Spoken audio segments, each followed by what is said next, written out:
Agora foi. Boa noite, pessoal. Estamos aqui hoje para fazer a nossa live de toda segunda-feira com o professor Wagner Machado, professora Tatiana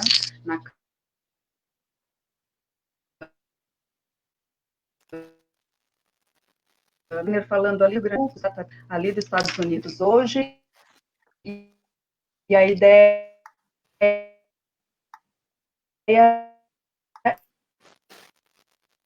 é um pouco por conta do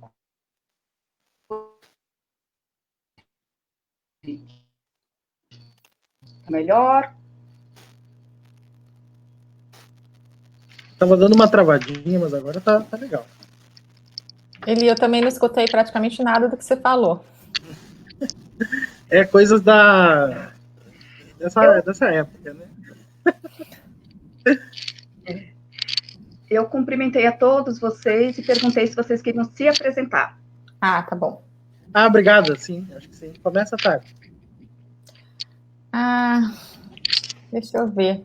Bom, meu nome é professora Tatiana Nakano, eu sou professora do programa de pós-graduação Stricto Sensu em Psicologia da PUC de Campinas. Uhum.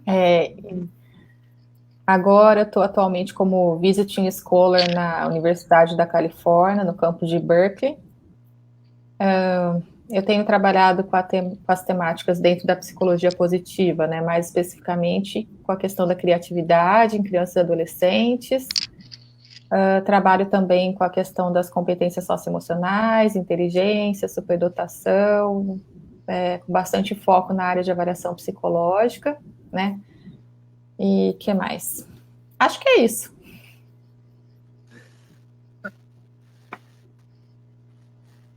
E a minha amiga a gente fomos colegas, né, Tati? Não, ainda somos, peraí, pô. Somos colegas. Nós fomos colegas de universidade, somos muito amigos. Eu vou me apresentar, então, rapidinho. Meu nome é Wagner Machado, sou professor da PUC do Rio Grande do Sul. Trabalho com psicologia positiva desde do mestrado, quando eu adaptei uma escala de bem-estar psicológico. E desde então tenho trabalhado nesse tema, né, a questão do bem-estar, da saúde mental. Hoje coordeno um grupo de avaliação psicológica também, nessa questão de bem-estar. E muito grato com esse convite, né, da Cria Brasilis. Agradeço, Eliana, pela introdução e especialmente agradeço à professora Solange Wexler, que para mim foi uma grande colega e uma grande mentora também no início da carreira. Então agradeço imensamente o convite para estar aqui hoje conversando, né, sobre a questão da criatividade, da psicologia positiva neste contexto de pandemia.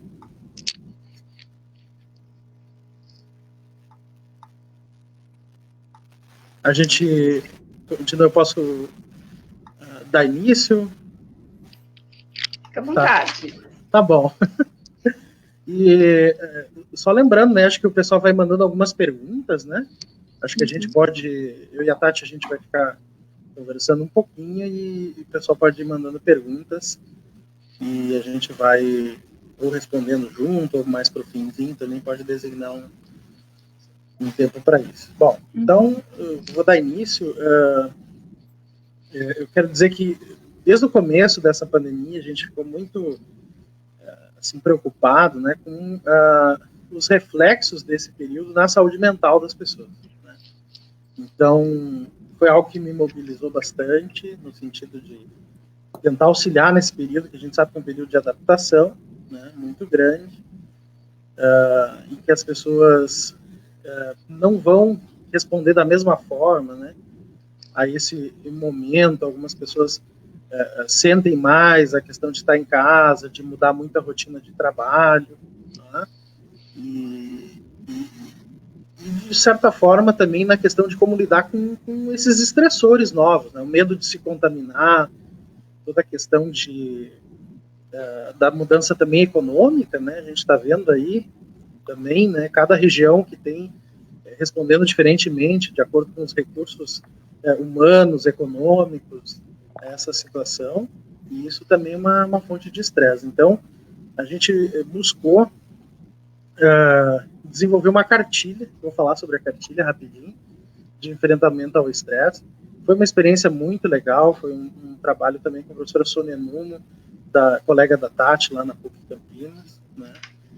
E foi um trabalho bem legal, porque a gente buscou dar dicas bem práticas assim, para as pessoas de como lidar com esse momento, a partir de alguns referenciais teóricos, inclusive a psicologia positiva, né? Porque a ideia da psicologia positiva, para quem está em casa e eventualmente não conhece a abordagem, ou enfim, está tendo os primeiros contatos, a ideia da psicologia positiva é trabalhar com aquelas capacidades, as fortalezas humanas, né?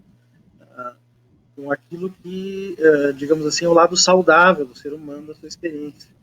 Então, a psicologia certamente dedicou muito tempo para as psicopatologias. Isso, claro, se explica, né, por questões históricas, teve Primeira e Segunda Guerra, né, uma necessidade enorme de tratamento, mas chegou um momento que se constatou que era melhor cultivar aquilo que é saudável, aquilo que são as fortalezas das pessoas, do que, eventualmente, só reparar aquilo que estava, de alguma forma, alterado ou danificado. Né? Então, a psicologia positiva ela vem nesse contexto. Então, a gente achou, olha, a gente pode cuidar das pessoas nesse momento, trabalhando essa parte de adaptação, de diversas formas, que vão desde o autocuidado, por exemplo, né? Como é uma questão muito importante nesse momento da pandemia, a questão do autocuidado, né? Então, a gente fica sobrecarregado com compromissos, com tantas coisas, mas o quão importante é cuidar da gente, ter momentos de prazer, né, com coisas que a gente gosta, música, arte, cinema, enfim, né, coisas que vão muito além da distração apenas. Né? Distração é bom, claro, né, mas coisas que geram prazer e, ao mesmo tempo, geram uma experiência de crescimento são muito importantes nesse momento. Então, elas podem ser caracterizados nessa categoria de autocuidado. Né? Também a gente enfatizou a questão dos relacionamentos. Né? Então, o ser humano é um ser gregário, né? Ele precisa dessas relações, ele depende desse contato com outros seres humanos, e nesse momento de pandemia é um desafio, né? Porque a gente tem a questão do distanciamento social, né? Uma imposição de um distanciamento físico, mas que eu sempre falo, né, quando converso com o pessoal, que esse distanciamento físico ele não precisa ser um distanciamento psicológico ou mesmo afetivo. Né? Então, a gente pode continuar em contato com as pessoas que a gente gosta, fazendo videochamadas, tendo momentos como este agora, uma live. Né? Então, olha que legal, estou podendo falar com 2 colegas, né, nesse momento, depois vou ter um momento de troca com pessoas aqui com perguntas. Esse é um momento muito interessante, um momento de crescimento, de troca de afeto, de conhecimento. Então, manter esses momentos é muito importante. E uma outra questão que a gente trabalhou bastante é a adaptação em relação à nossa autonomia. Porque o que eu tenho escutado, não sei se vocês vão concordar comigo, é as pessoas muito chateadas do ponto de vista assim, meus planos foram por água abaixo, né, o meu mundo, eu fiquei sem chão, tá tudo dando errado. Né? E, claro que, certamente, assim, é muita mudança, mas a gente pode recorrer a uma ferramenta psicológica que é muito importante, que se chama negociação, né? Uma estratégia de adaptação, que a gente chama cientificamente de coping, né? Uma adaptação ao estresse, se chama negociação, quer dizer, bom, as coisas vão acontecer exatamente como eu planejei, como eu gostaria? Não, mas isso também não quer dizer que elas não vão ocorrer. Eu posso tentar outras estratégias, realizar alguns planos de outra forma, né, por outros caminhos. Né? Então, se eu queria viajar para algum lugar, bom, será que eu não posso, de alguma forma, vou dar um exemplo na nossa área, na academia, né? A pessoa queria fazer um estágio fora. A Tati ainda deu sorte que foi antes do início da pandemia, né? Mas muita gente não, quer dizer, estava pronto para viajar, não deu, né? Aeroporto fechado, tudo mais. Então, talvez a pessoa entrar em contato com esse grupo, tentar fazer uma disciplina à distância, muitas universidades estão abrindo algumas disciplinas à distância, quer dizer, a ideia de pensar de modo extremo, né, tudo ou nada, não é legal para a nossa adaptação nesse momento. Quer dizer, a gente tem que negociar as nossas metas, nossos objetivos, a forma como realizar alguns desses objetivos, e certamente isso vai trazer um alento, né? Quer dizer, a pessoa não vai se sentir totalmente desamparada e, digamos assim, não vai perceber um rompimento total com suas metas, com seus objetivos de vida. O que tu acha, Tati? Acho que sim, também. Acho que o que a gente tem que considerar é a questão de que, assim, isso é um evento que foi totalmente imprevisível, né, para todo mundo e acabou se tornando um dos maiores problemas de saúde pública internacional, né, e que pode trazer uma série de consequências importantes em relação à saúde mental das pessoas, né. A gente sabe, por exemplo, que essas implicações elas podem durar mais tempo do que a própria epidemia, né, em algum momento provavelmente essa epidemia vai passar, né, ou pelo menos diminuir, ou ser controlada, ou vai aparecer uma vacina, um remédio, sei lá o quê, mas as consequências desse isolamento, do distanciamento e de uma série de outras mudanças, né, podem durar muito mais tempo, e que aí vai precisar desse apoio todo da parte dos profissionais que lidam com a saúde mental, né. Então, o número de pessoas afetadas no final a gente não sabe, a quantidade de dano que vai ser causado a gente não sabe, os efeitos em diversos âmbitos, né, então pessoal, profissional, familiar, social e assim por diante, individual. Então, acho que tem muito mais pergunta do que resposta ainda nesse momento, né, mas assim, o que a gente acho que está se propondo a falar um pouquinho aqui é como é que a gente pode, enquanto psicólogo e enquanto adepto desse movimento da psicologia positiva, como é que a gente pode contribuir, pelo menos numa parte assim de tentar minimizar talvez um pouco esses prejuízos e atuar numa parte mais preventiva, né? Então, de tentar capacitar as pessoas para usarem então isso que eles têm de forças, de habilidades, de aspectos bem desenvolvidos como formas de lidar com essa nova situação que atingiu todo mundo, né?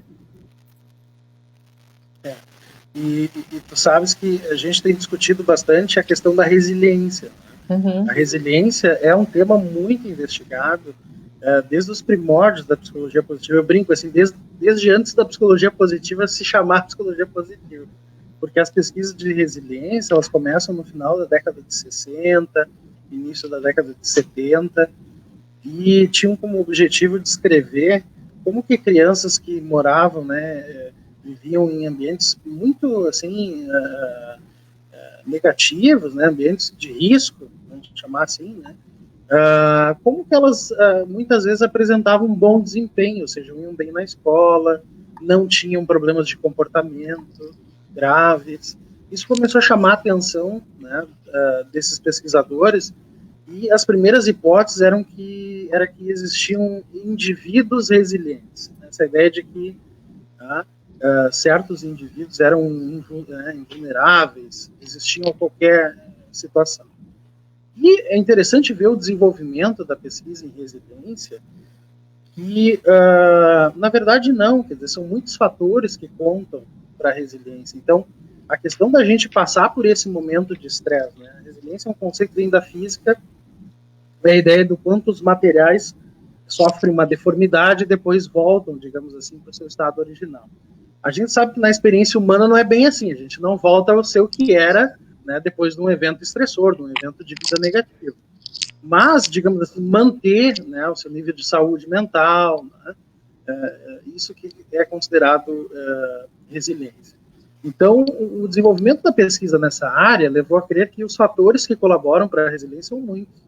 Claro que tem fatores individuais, muitas vezes fatores relacionados a temperamento, personalidade. Então, a própria questão de se manter vínculos, né, mais facilmente com outras pessoas, né,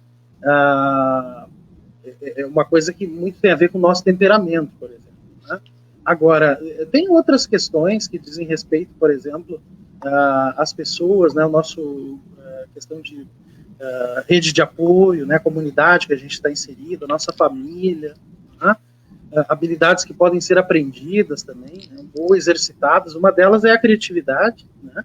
Então, quanto que podem, por exemplo, contribuir nesse momento para enfrentarmos de uma melhor maneira este período de dificuldade.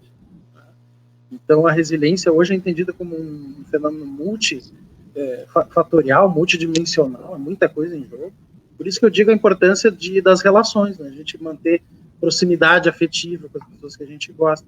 Isso dá uma sensação de segurança, dá uma sensação de confiança, que você tem pessoas que você pode compartilhar suas aflições, seus sonhos, tá? E isso é muito bom para enfrentar esse momento. E quando a gente fala de criatividade, que é um tema que a Tati é especialista, eu só vou, que nem dizem, né, levantar a bola para você sacar aí, né? A criatividade diz respeito justamente a achar formas alternativas de responder, né, a desafios do ambiente, né? Então, o quanto que lá na psicologia a gente estuda a inteligência, que é uma coisa mais de pensamento convergente, né, tem um resultado certo. Quando a gente fala de criatividade, é justamente tentar um novo, inovar, é tentar uma resposta diferente. Então, agora na pandemia, a gente está cheio de novos desafios, dos quais as respostas mais antigas, né, que a gente anteriormente dava para essas situações, talvez não sejam mais efetivas, né? Então, a gente está tendo que se reinventar no trabalho, nas relações familiares, né? Enquanto, por exemplo, a questão de redistribuir tarefas domésticas, reinventar algumas habilidades. Tem gente que não gostava de cozinhar, está tendo que ir para a cozinha, né? Porque não tem mais como almoçar no trabalho, por exemplo, né? Então, a criatividade é um dos componentes que favorece também, né, essa questão da resiliência. Eu queria te ouvir falar um pouquinho, Tati, sobre a criatividade, como é que a gente pode pensar nesse contexto. Sim, eu acho que se a gente pensar que desde antes, né, assim, historicamente, a criatividade é uma capacidade que vem sendo cada vez mais reconhecida como importante para enfrentar os desafios, né, para possibilitar que os indivíduos consigam uma autorrealização, que eles possam fazer alguma contribuição importante para a sociedade dentro de um ambiente de complexidade e incerteza, né? Então, eu acho que, nesse sentido, a criatividade pode se mostrar muito favorável, né, para as pessoas desenvolverem um potencial que elas têm para criar novas oportunidades dentro desse contexto que a gente tem hoje, né, para abordar esse problema atual, pensar em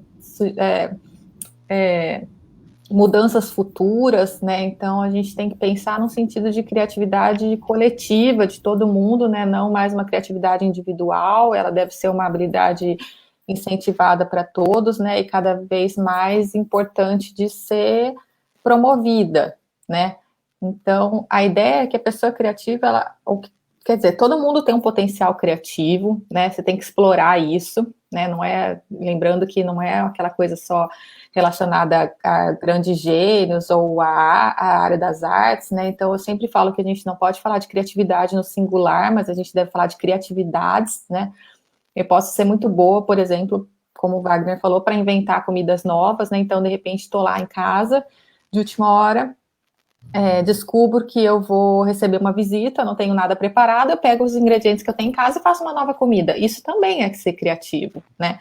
E de repente eu sou boa nisso, mas eu não sei, por exemplo, pintar um quadro, né? Então, cada um na sua habilidade, ou cada um com seu potencial, seus interesses, vai poder, então, dar alguma contribuição diferente, né? Então, a ideia é que a gente possa gerar novas ideias, adaptar esse contexto novo, buscar resolver esses problemas, né? Então, a gente precisa se adaptar a esse mundo novo, né? Então, a ideia é que esses desafios sejam transformados em oportunidades, né? Tá?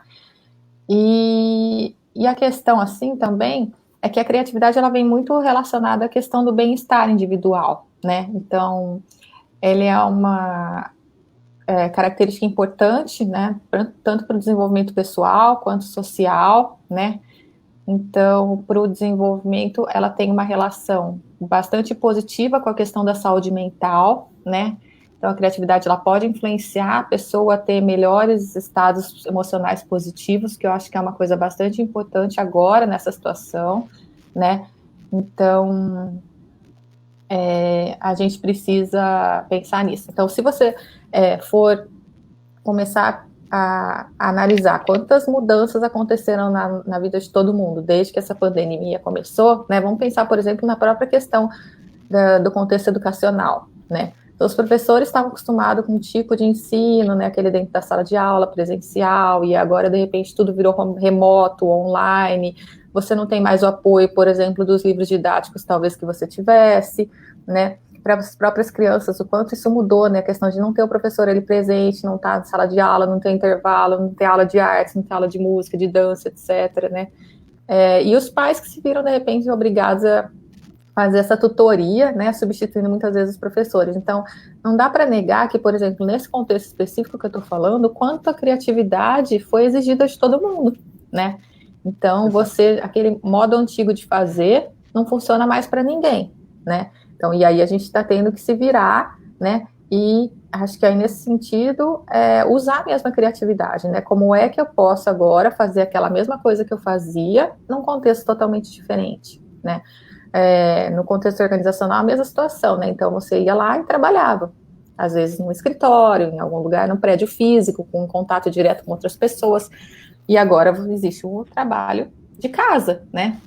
Então, o trabalho remoto, mas que exige a mesma organização, os prazos são os mesmos, então, assim, a pessoa, de novo, está se reinventando, muitas vezes com outros dificultadores, né? Do tipo, quem tem filho em casa, né? Então, você não está no seu escritório lá liberado 8 horas por dia. Aqui, seu filho tem demandas, né? E, além disso, você também tem que, por exemplo, que nem eu falei, ajudar na escolarização dele, né? Então, acho que são coisas, assim, que estão exigindo das pessoas bastante criatividade, mas que, assim, de modo geral, eu vejo que, assim, elas têm dado conta dessa demanda nova, né? Então, acho que, de um jeito ou de outro, a gente se adapta, né? E a gente descobre potenciais que a gente não sabia que tinha, né? Então, as pessoas acho que estão também procurando coisas para fazer, assim, para se ocupar, né? Então, procurando mais lazer, mais hobbies, mais coisas para fazer. Eu vejo, assim, por exemplo, aqui nos Estados Unidos, o que a gente notou bastante, por exemplo, quando você vai no supermercado, não tem mais, por exemplo, quebra-cabeça para vender, né? Então, as pessoas compraram, né? Elas estão procurando coisas para fazer. Não tem bicicleta para vender, entendeu? Então, são coisas que era comum de você ir lá e sempre ter muito daquilo, agora não tem mais. Então, assim, acho que também as pessoas estão procurando formas alternativas de lidar com essa situação, de procurar saúde mental, né, de estar ocupando tempo com outras coisas e acho que não ficar só com esse foco, nossa, que está acontecendo uma pandemia, uma desgraça, não, né? Então, como é que eu posso lidar com isso agora? Exato. E como tem um aspecto que é paradoxal, né? Porque se a gente pensar, falaste um momento em se reinventar, né? Quantas pessoas estão tendo que se reinventar.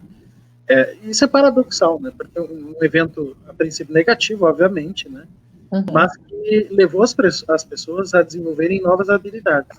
Uhum. Talvez não da forma como gostariam, talvez não no ritmo que gostariam, mas, eventualmente, por exemplo, eu acompanhei muitos colegas, né, nessa questão de dar aulas, né? E de uma imersão da tecnologia que foi acontecendo, e foi assim, as pessoas foram dando conta, conhecendo novos aplicativos, novas formas de interagir com seus colaboradores, com seus alunos, né? Isso é muito interessante, quer dizer, essa própria questão das lives, né? Vou ser bem sincero, antes da pandemia eu não participei de live alguma, né?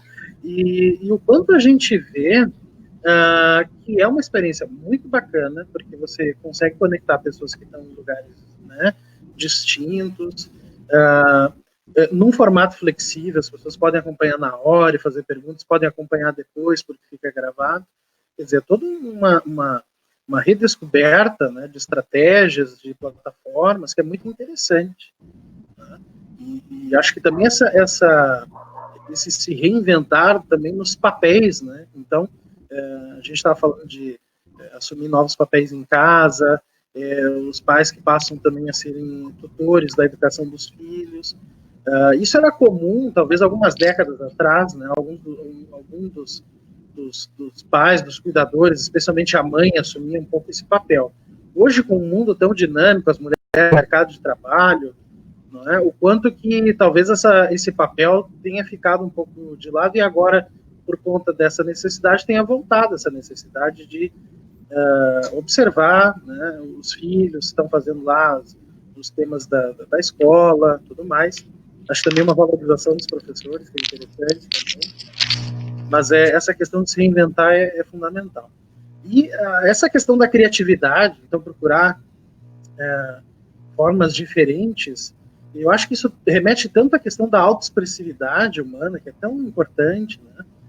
Lembrou também os resultados de uma aluna que eu orientei lá em Campinas, a Tati também ajudou bastante no estudo da Isabel. Lembra, Tati, que a gente correlacionou bem-estar com criatividade, mostra assim, uma associação super alta, acho que tem outros estudos nessa direção também, né?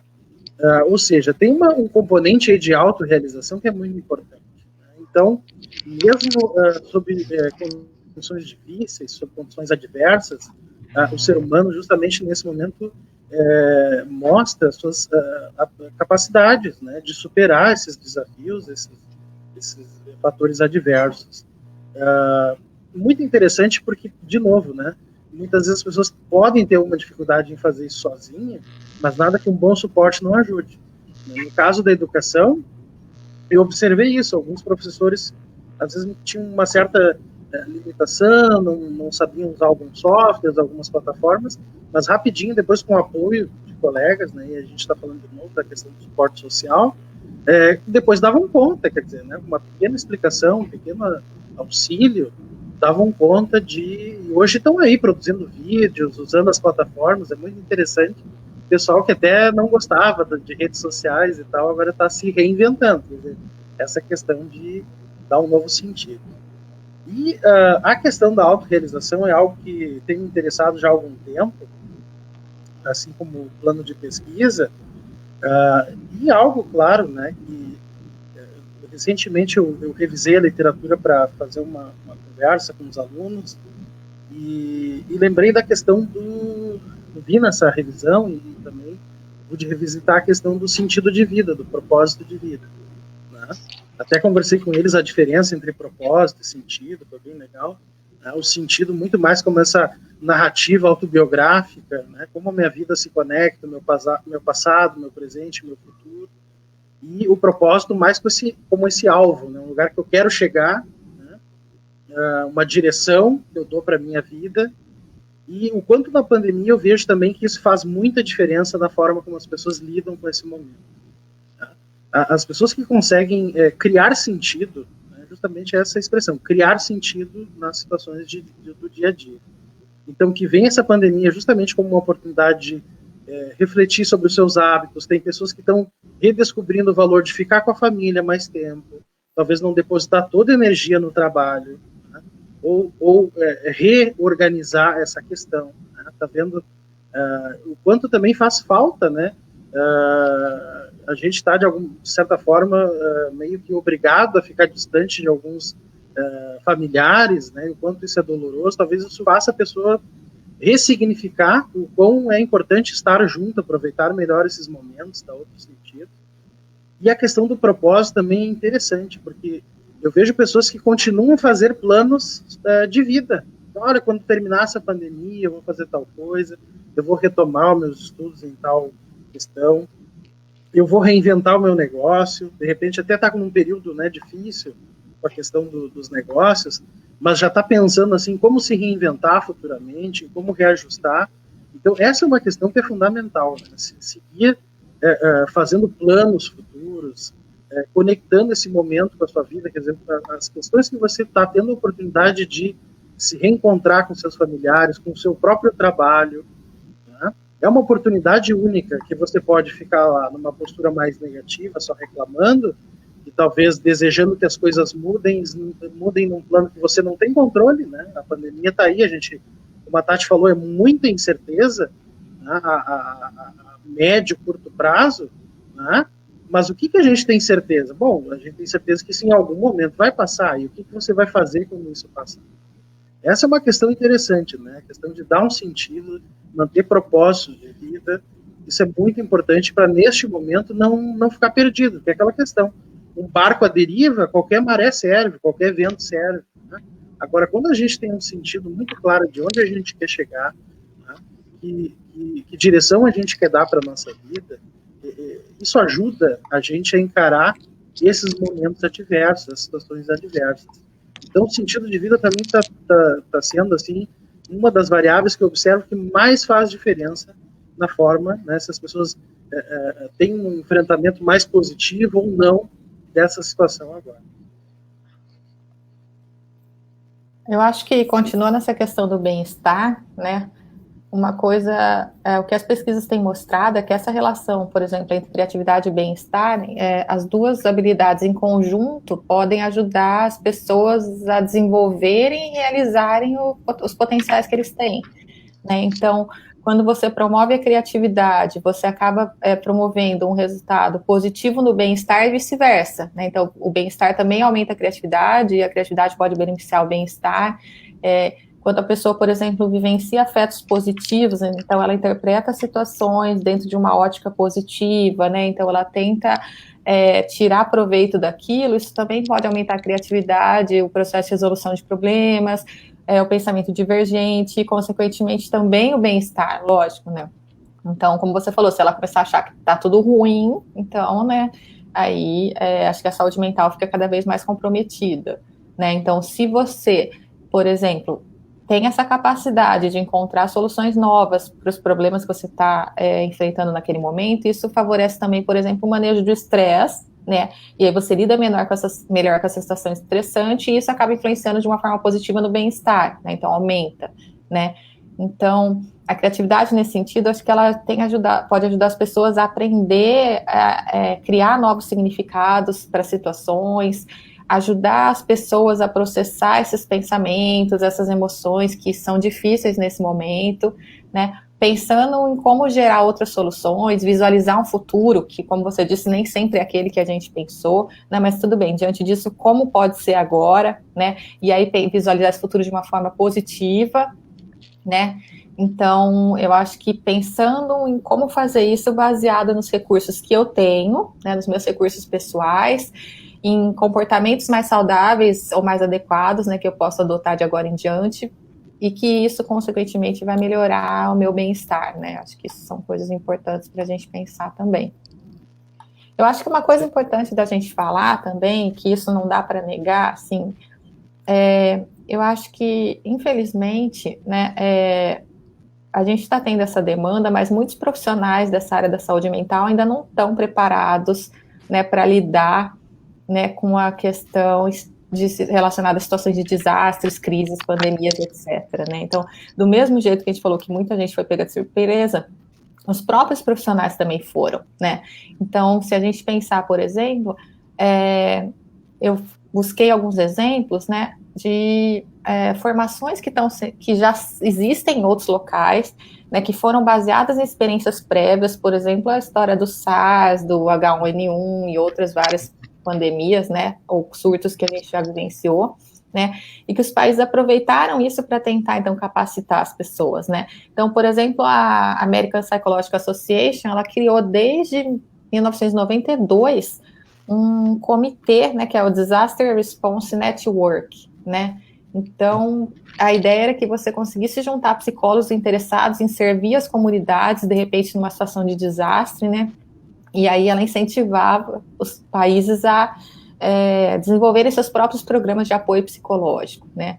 Então, em outros países, por exemplo, várias universidades já têm disciplinas, né, ou cursos de especialização em psicologia clínica e desastre, ou saúde mental em traumas e desastres, ou, por exemplo, psicologia para desastres, né. Então, a gente ainda não tem isso. Infelizmente, no Brasil, esse tipo de formação específica ainda é muito desconhecida, né. Então, não que a gente deve, dentro dessas, por exemplo, dessas disciplinas, falar só dos desastres, dos prejuízos a curto ou longo prazo, não é isso, mas também como é que o profissional da psicologia, de repente, pode trabalhar dentro dessa abordagem da psicologia positiva, né? Como é que ele pode fazer ou ajudar as pessoas a usarem seus pontos fortes, né, em favor de um melhor desenvolvimento, uma melhor adequação, uma resiliência, alguma coisa nesse sentido, né? A gente sabe, por exemplo, que é inevitável que esse tipo de situação gere uma série de reações psicológicas, né? Então, desde a questão do isolamento social, do distanciamento,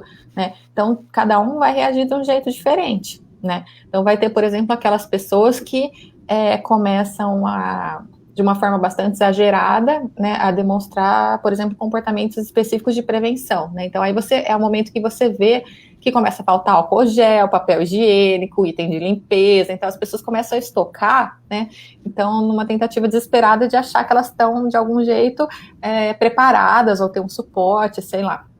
Outras pessoas, de repente, podem começar com comportamentos do tipo obsessivo-compulsivo, com limpeza e lavar a mão toda hora, ficar checando a temperatura toda hora, ver se está respirando, né? Então, mas também tem, por exemplo, outras pessoas que vão ter comportamentos totalmente extremos, né? Ao contrário, né? Um outro extremo. Aquela pessoa que acha que tudo bem, isso não é importante, eu posso ter uma exposição desnecessária a qualquer ambiente, quero viver minha vida normal como se nada tivesse acontecendo, como se fosse antes, né, tipo, não vou usar máscara, né, eu não vou pegar esse vírus, né, então acho que isso é uma coisa para a gente pensar também, né, se a gente tem reações tão diferentes, né, a gente tem que pensar em como atingir essa diversidade, né, de pessoas, né, então também não existe um protocolo que vai servir para todo mundo, né? Então, acho que por isso que também essa questão da formação e da preparação é importante. Acho que se a gente pensar no próprio papel da psicologia, a gente também foi pego de surpresa, né? Então, para aquela condição de que, de repente, o conselho organizou uma lista de quem podia ou estava interessado em atuar em alguma frente, ou, por exemplo, por meio da possibilidade de você continuar ou iniciar atendimentos de forma online, que nunca foram muito divulgados, né, ainda que autorizados e tudo mais, hoje se tornou uma ferramenta super importante, né, então eu acho que a gente também tem essa questão da psicologia estar preparada e estar olhando para isso, né, e estar preparada não só para pensar em como remediar efeitos negativos a curto prazo e a longo prazo, né, que a gente sabe que pode acontecer, então começa, por exemplo, desde as questões de curto prazo, por exemplo, problema de sono, comportamental, abuso, por exemplo, de substância, pânico, raiva, né, então a gente pode ver isso, mas também efeitos a longo prazo, né, e a literatura tem mostrado que por conta de pandemias e surtos, por exemplo, é bastante comum depois que as pessoas desenvolvam, por exemplo, estresse pós-traumático, ansiedade, depressão e outras coisas assim, né? Algumas pesquisas mostram que até 30% da população pode acabar desenvolvendo algum tipo de efeito a longo prazo e aí vai precisar de algum tipo de intervenção, né? E mas que a grande maioria, na verdade, esses sintomas vão diminuindo, né, nos primeiros meses, depois que aquilo acaba, e parece que a pessoa tem um potencial de recuperação, né? Eu acho que é nisso que a gente tem que pensar quando a gente pensa em aplicar a psicologia positiva, né? Então, como é que a pessoa pode ser fortalecida, né, para ela, com os recursos que ela tem, poder lidar com essa situação da melhor forma possível, né? Então, acho que é uma questão bem preventiva mesmo. Ótimo. Eu estava pensando, enquanto tu estava comentando essa questão das reações, né? Os dois extremos não são desejáveis, desde a pessoa negar a situação e se comportar como se nada tivesse acontecendo. Infelizmente, a gente observou isso em todo o Brasil. Começam a chegar as notícias de pessoas sendo multadas em praia, em locais públicos, sem o devido cuidado. Isso é muito... É uma forma, né, bem ruim, assim, de lidar com a situação, que remete a essa questão de uma negação. Simplesmente eu faço de conta que nada acontece. Então, e ainda tem aquelas que, mesmo com essa situação, com a obrigatoriedade de máscara e tal, ainda se acham no direito de entrar no comércio sem e brigar se alguém exigir que ela use, né? Aí acho que já entra também para um outro lado, assim, que é mais do que uma resposta não adaptativa, talvez coisas de personalidade aí envolvidas, né?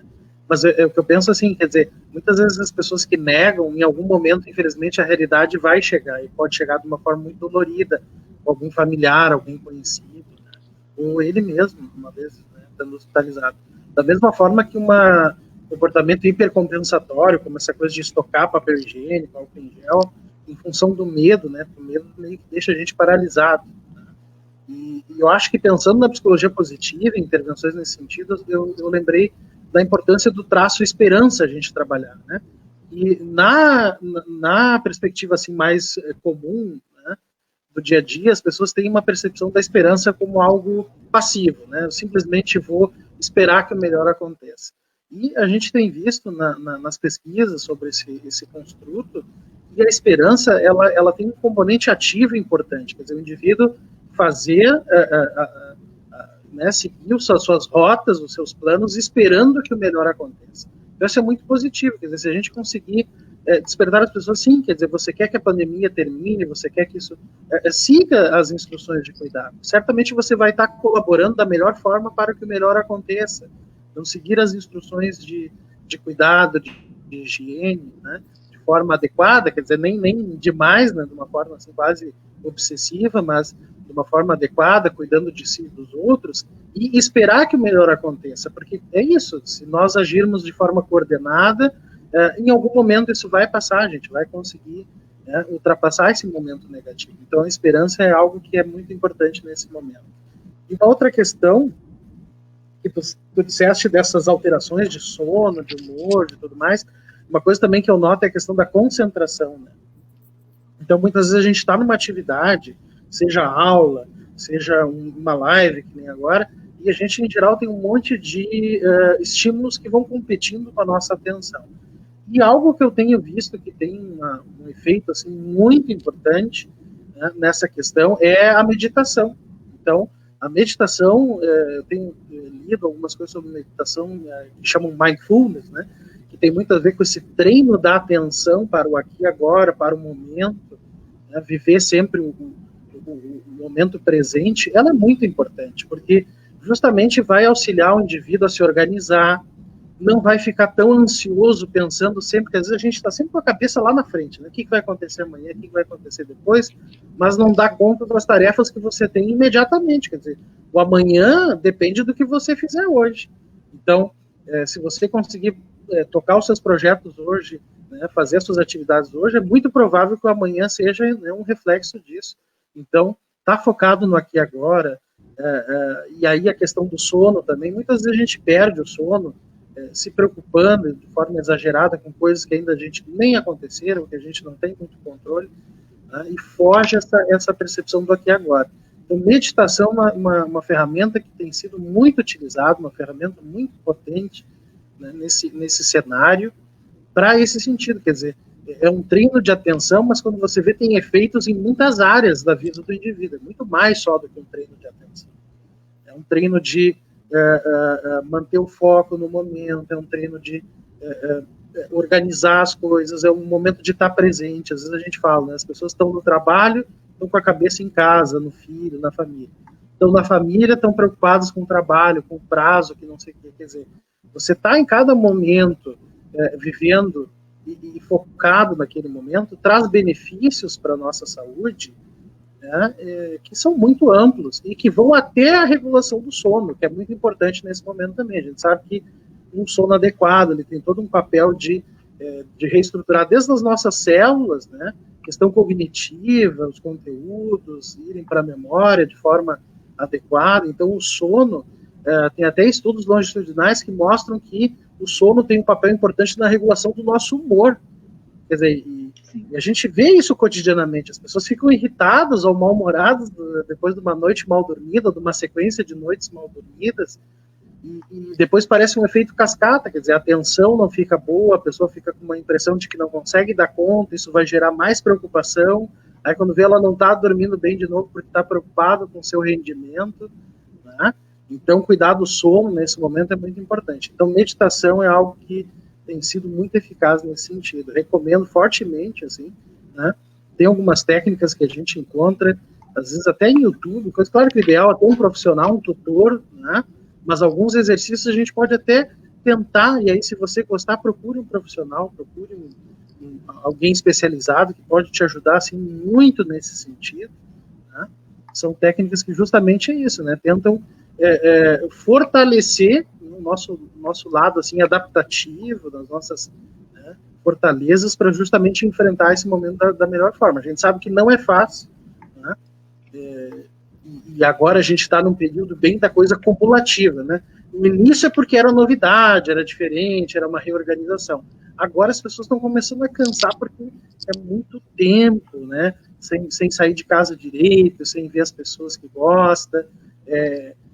eu até brinco, né, alguns amigos falam, né, a nossa coluna já não aguenta mais, tanto tá sentado, né, saudade de ministrar uma aula de pé, poder caminhar na sala, né, então, agora começa um efeito meio assim de fadiga, eu acho, né, e o quanto essas técnicas, né, como a meditação que eu citei, podem ser cruciais nesse momento.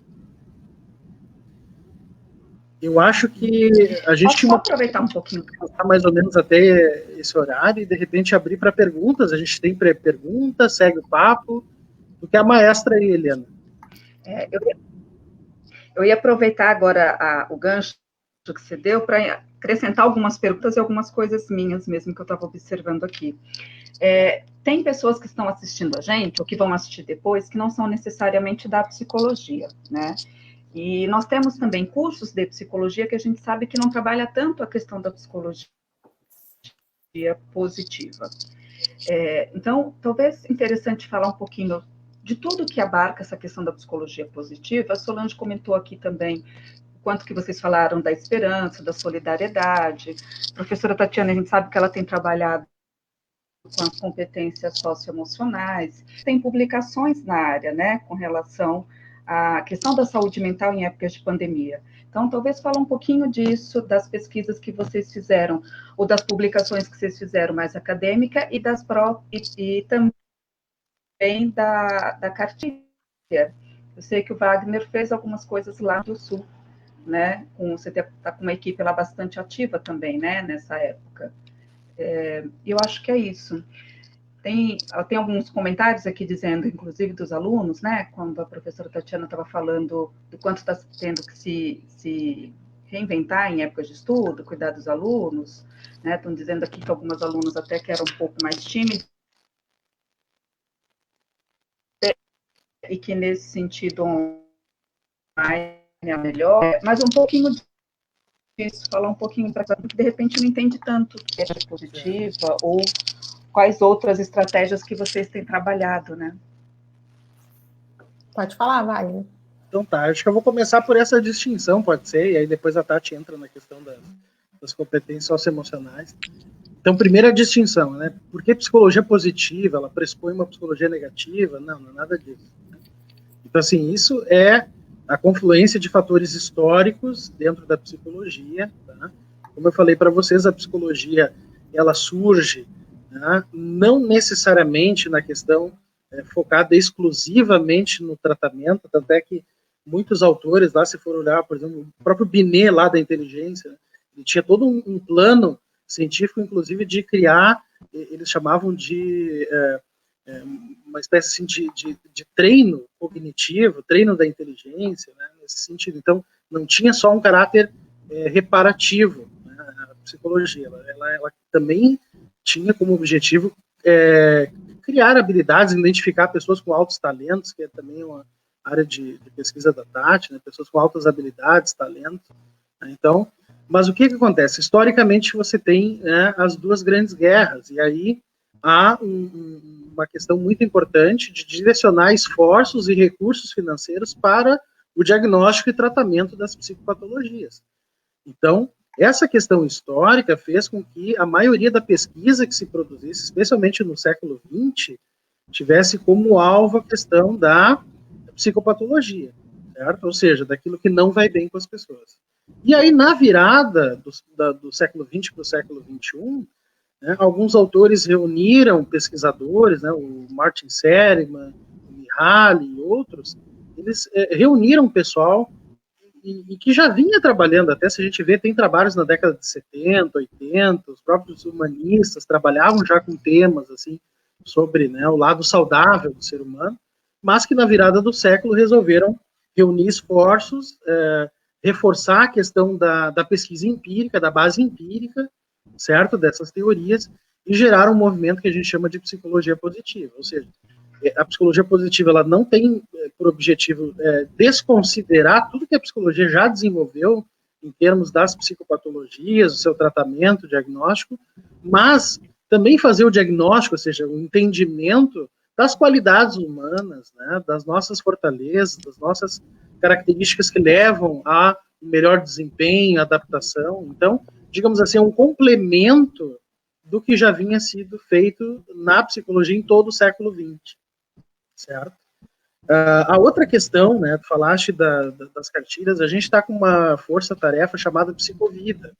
Então a gente tem nas redes sociais, vocês encontram, se pesquisarem lá Psicovida, na qual a gente tem produzido, então, muitas cartilhas, materiais com orientações, seja para pais, para home office, a questão do enfrentamento de estresse, tem materiais para trabalhadores da saúde, enfim, os quais a gente, por meio de uma estratégia que a gente chama psicoeducação, que é justamente essa ideia de tentar orientar, dar algumas dicas, direcionamentos, tá?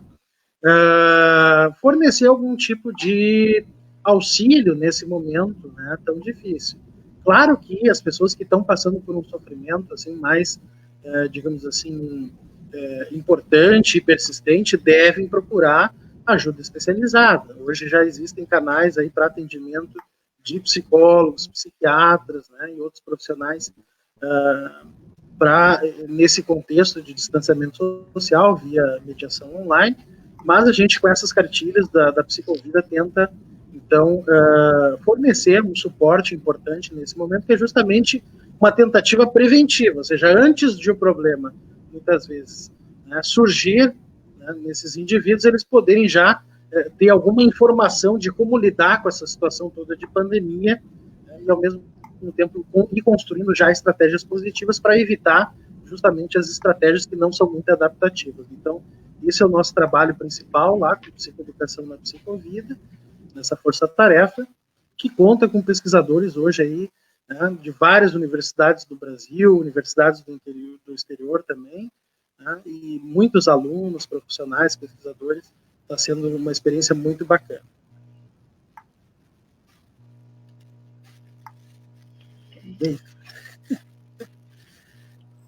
Eu acho que sobre a questão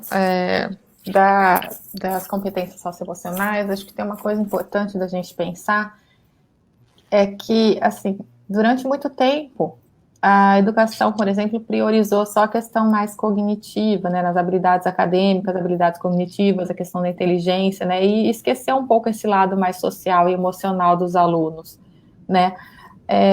E aí, o que a gente tem visto é que esse cuidado, né, para esses outros olhares também tem indicado, as pesquisas têm mostrado uma influência positiva, né? Então, quando você valoriza também a questão socioemocional, você tem resultados positivos e indicadores futuros relacionados, por exemplo, ao trabalho, à própria educação, satisfação nos relacionamentos pessoais, uma questão relacionada a um melhor bem-estar e funcionamento em geral, né?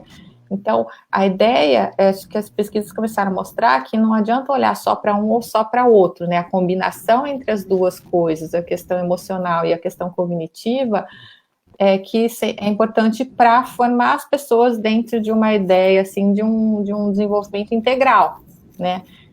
E aí, eu acho que isso tem tudo a ver com a questão da psicologia positiva que a gente está falando aqui, porque a ideia das competências socioemocionais é que elas podem ser desenvolvidas, né, com a ideia de atuarem enquanto um fator preventivo, né, e tentando fortalecer aquele indivíduo em relação a possíveis vulnerabilidades, alguns comportamentos não tão adequados, né. Então, acho que isso tem muito a ver nesse sentido de que a gente está tentando estimular comportamentos, né, que possam promover um desenvolvimento mais saudável juntamente com a questão cognitiva, né? Então, não adianta só olhar para essa parte acadêmica, as notas escolares, né? Então, a gente sabe que isso também sozinho não adianta, né? Então, eles atuam em conjunto. E uma coisa importante da gente dizer é que as competências socioemocionais, elas podem ser afetadas diretamente de uma forma positiva por meio de intervenções, de programas, né, e que isso tem sido bastante investigado principalmente na primeira infância, na adolescência, porque nesses períodos essas competências se mostram um pouco mais maleáveis, né, então é possível você incentivar isso na escola, e eu acho que quando você pensa em dar esse incentivo para a expressão, para a questão de envolvimento, para relacionamento, para envolvimento em regulação emocional, comportamental, estímulo ao conhecimento das emoções, a questão da empatia. Então, tudo isso são construtos também relacionados à psicologia positiva, no sentido de que a gente estimula coisas benéficas, né, ou características que podem ajudar essa pessoa. Então, por exemplo, a questão da perseverança, de uma confiança, de autoestima, resiliência, né, então, da empatia. Eu acho que, então, nesse sentido, os dois temas, eles têm bastante relação, né?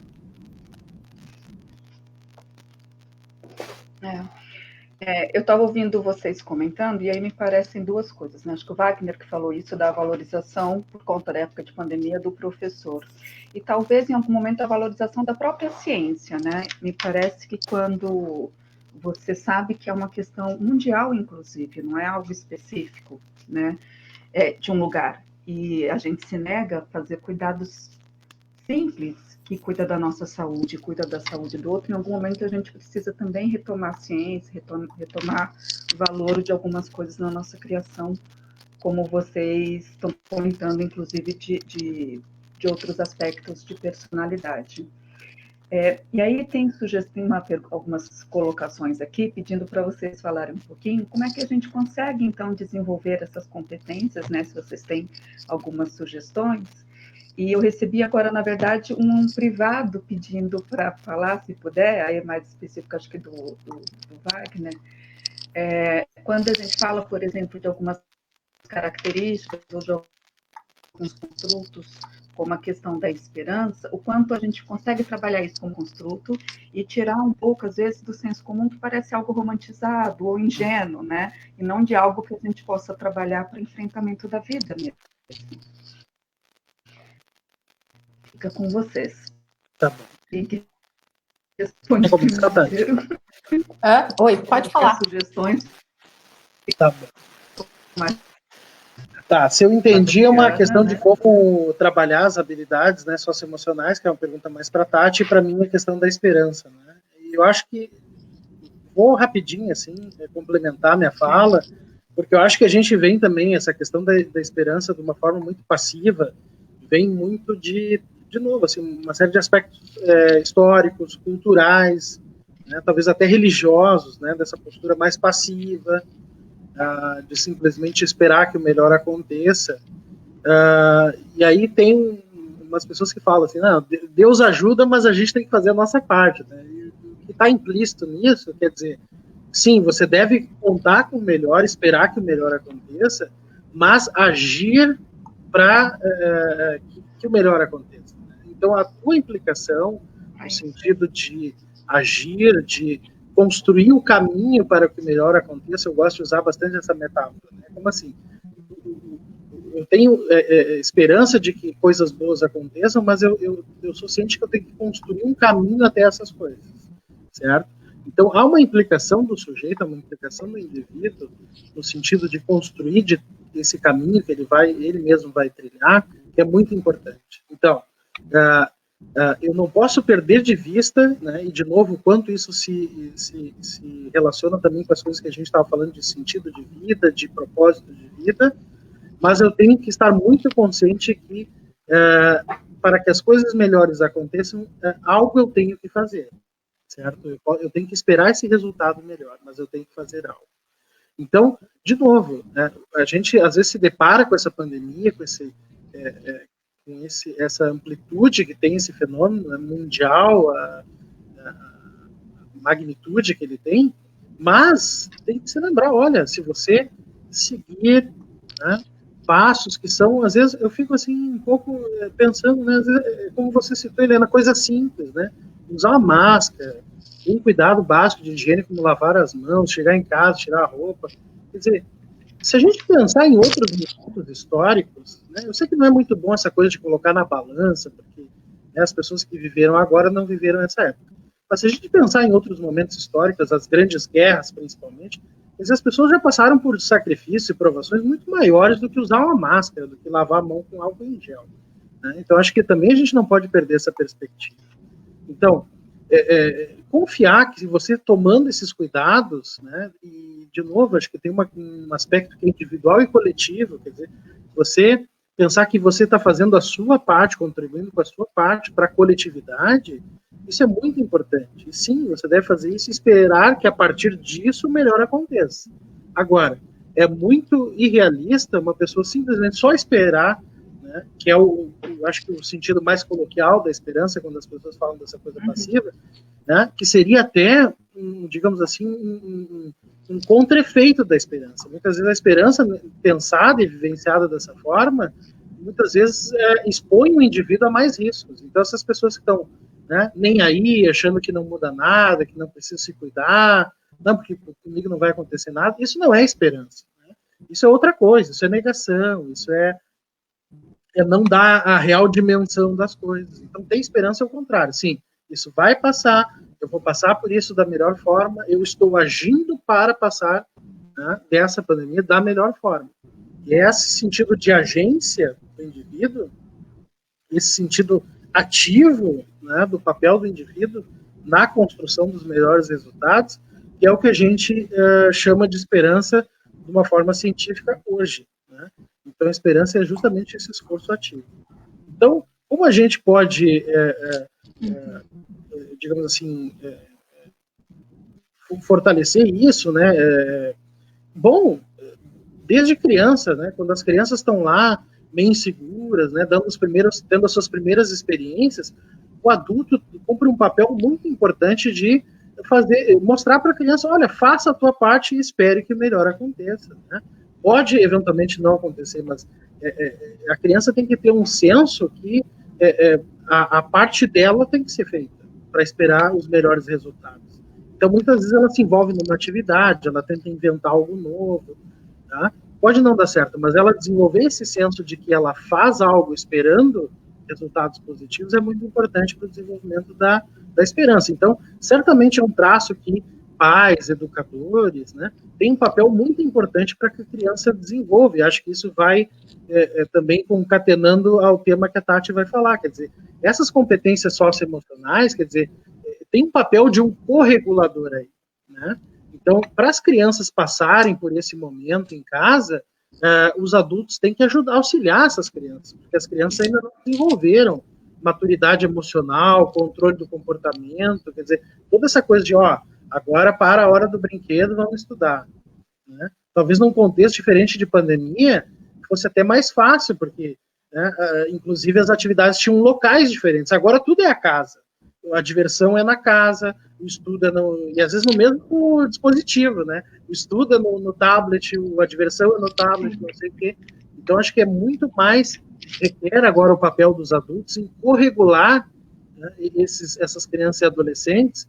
E eu falo adolescentes, porque a gente está vendo também, às vezes, estudantes, né, pessoas mais, a princípio, teoricamente adultos, né, mas a gente sabe que, às vezes, a adultez ela é relativa, né, precisando ainda de um auxílio para organizar as tarefas, definir os horários para fazer, porque essa pandemia faz com que, às vezes, esse controle se perca, né?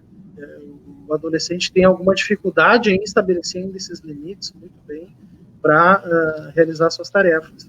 Então, acho que nesse sentido, já passo a palavra para a Tati. Eu concordo, Wagner, e aí respondendo mais especificamente a pergunta sobre o desenvolvimento e os programas, tudo que a gente vê, assim, é que essa é uma temática que está cada vez mais atual, né? Então, organizações tipo a OCDE, por exemplo, né, começaram a produzir materiais de apoio para governos, para instituições, né, pensando em como fomentar práticas e políticas, né, na questão socioemocional, né? Consequentemente, essa temática ela começou a ser incorporada no currículo de várias escolas, né, internacionalmente, né? E o que a gente vê aqui no contexto internacional, ela tem sido bastante valorizada, bastante investigada, né? Então existe um número grande de pesquisas, existe um número grande de instrumentos de avaliação, existem políticas públicas voltadas para olhar esses aspectos, mas no Brasil isso ainda é pouco explorado, né? Então, seja, por exemplo, na prática das escolas, nas pesquisas acadêmicas, em termos de política pública, intervenções, mas também o que eu noto é que o Brasil, os pesquisadores, os governos começaram a se atentar para isso, né, mais recentemente. Acho que tem uma série de iniciativas que estão sendo conduzidas por aí, né. Então, a ideia é que essas habilidades elas possam ser trabalhadas tanto individualmente, né, então no nível individual, na questão interpessoal, mas também dentro de níveis institucionais, né. Então, como é que a pessoa pode desenvolver aspectos positivos pessoais, como é que ela pode se relacionar com o outro positivamente, e como é que ela pode, de repente, ter uma percepção positiva desses ambientes que ela frequenta, né? Então, o que a gente vê é que existe, assim, essa questão ela pode ser trabalhada de diversas formas, né? Então, por exemplo, dentro de uma disciplina padrão, então você pode inserir isso, ou uma disciplina diversificada, você pode estimular, por exemplo, práticas diferenciadas, né, na escola, resolução de problemas,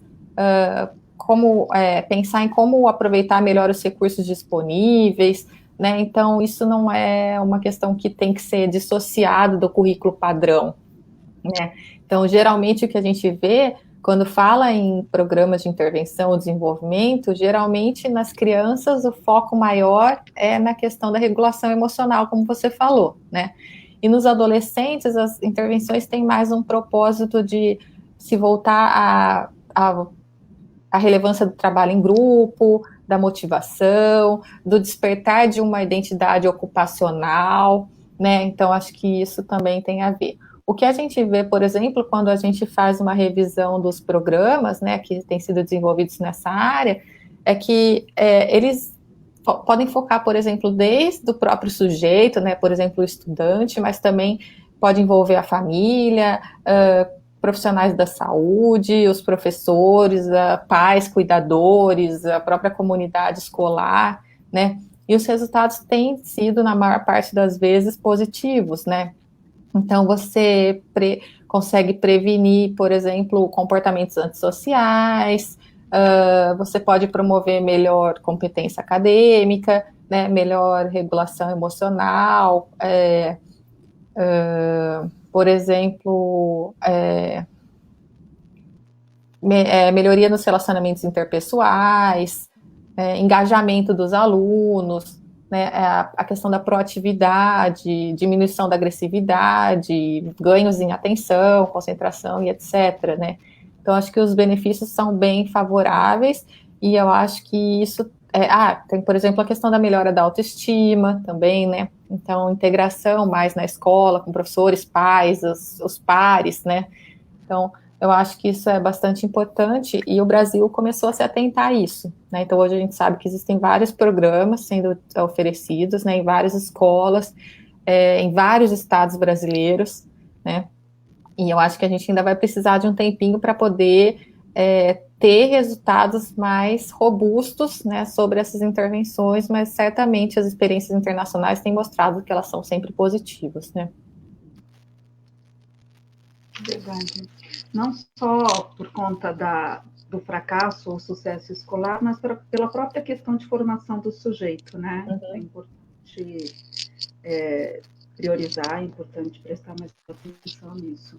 Tem alguns comentários aqui que talvez daria uma outra live para falar sobre desenvolvimento de competências socioemocionais.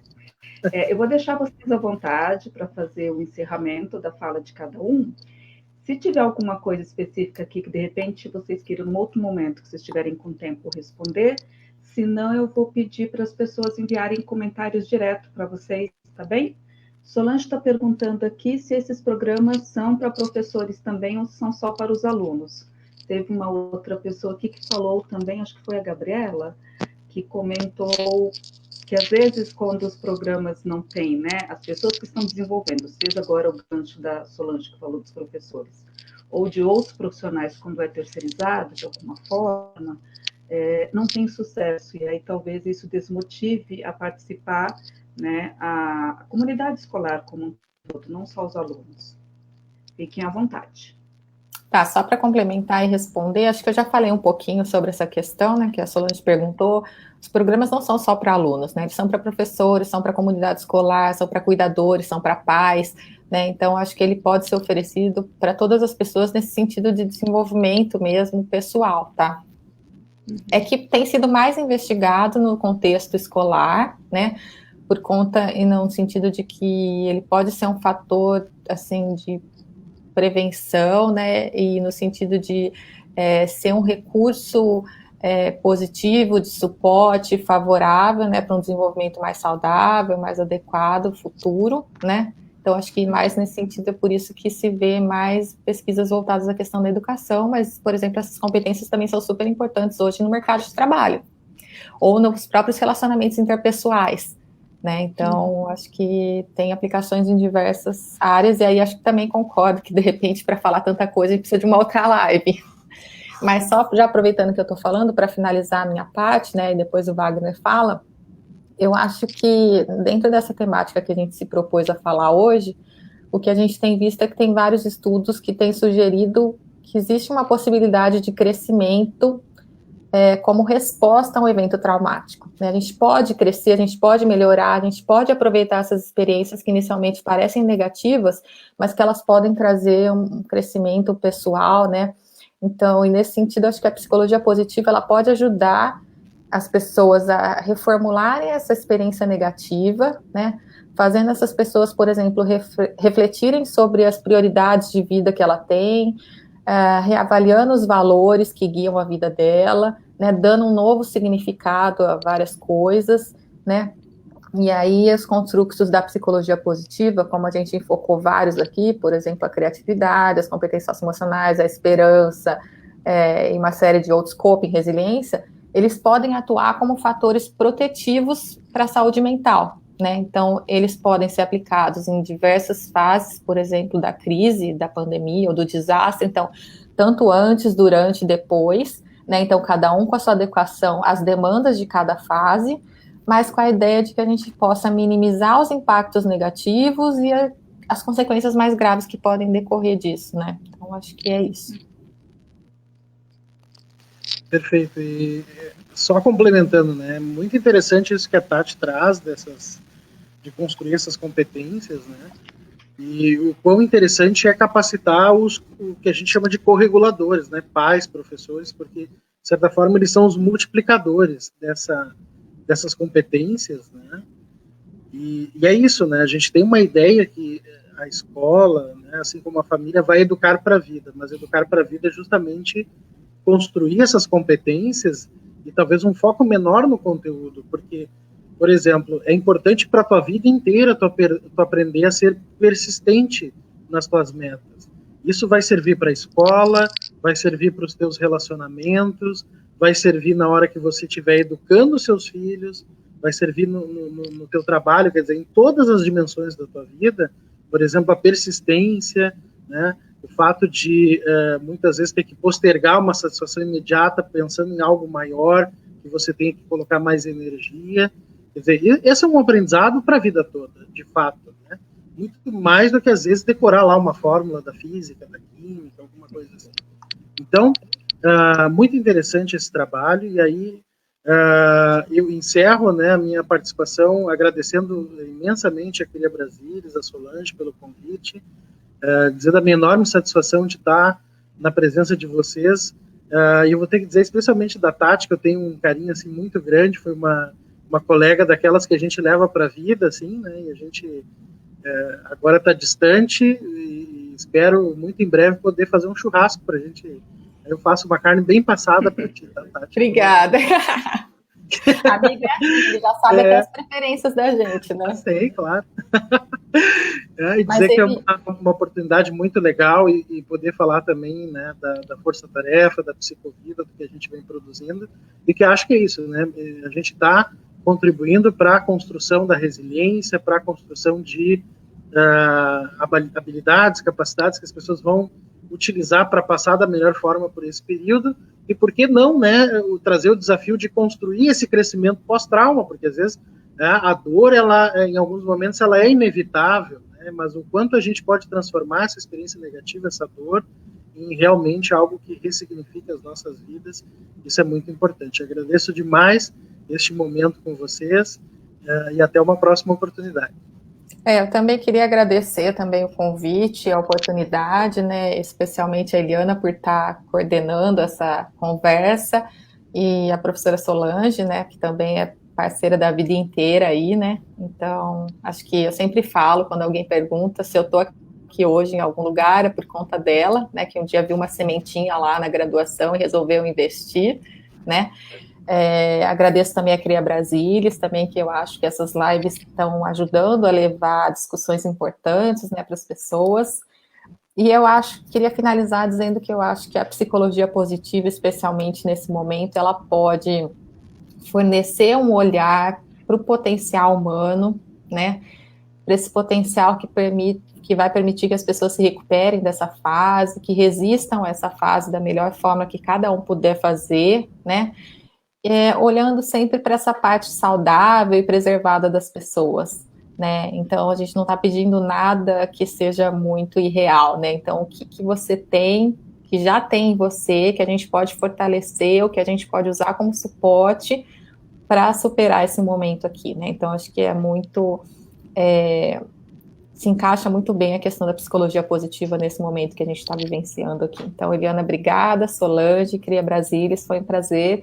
Wagner, obrigada pela companhia, sempre muito boa. Essa troca de ideias é sempre muito interessante, construtiva, a gente sempre aprende. Né? E a distância é de menos ultimamente, viu? Porque eu aqui nos Estados Unidos e você aí no Brasil, não faz muita diferença se você estivesse em Campinas ou em qualquer outro lugar, né? Ia ser online mesmo, até com o vizinho agora é online, então... Então, pessoal, Verdade. obrigada, viu? A distância só atrapalhou o churrasco, na verdade, né? No máximo daria para enviar pelo muro, mandar O por... churrasco virtual ainda não inventaram. Eu digo ainda, não sabe os limites da tecnologia. É verdade.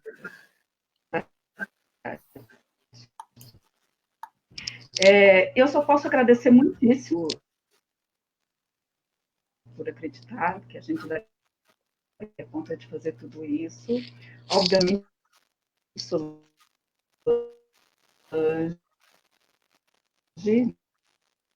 né?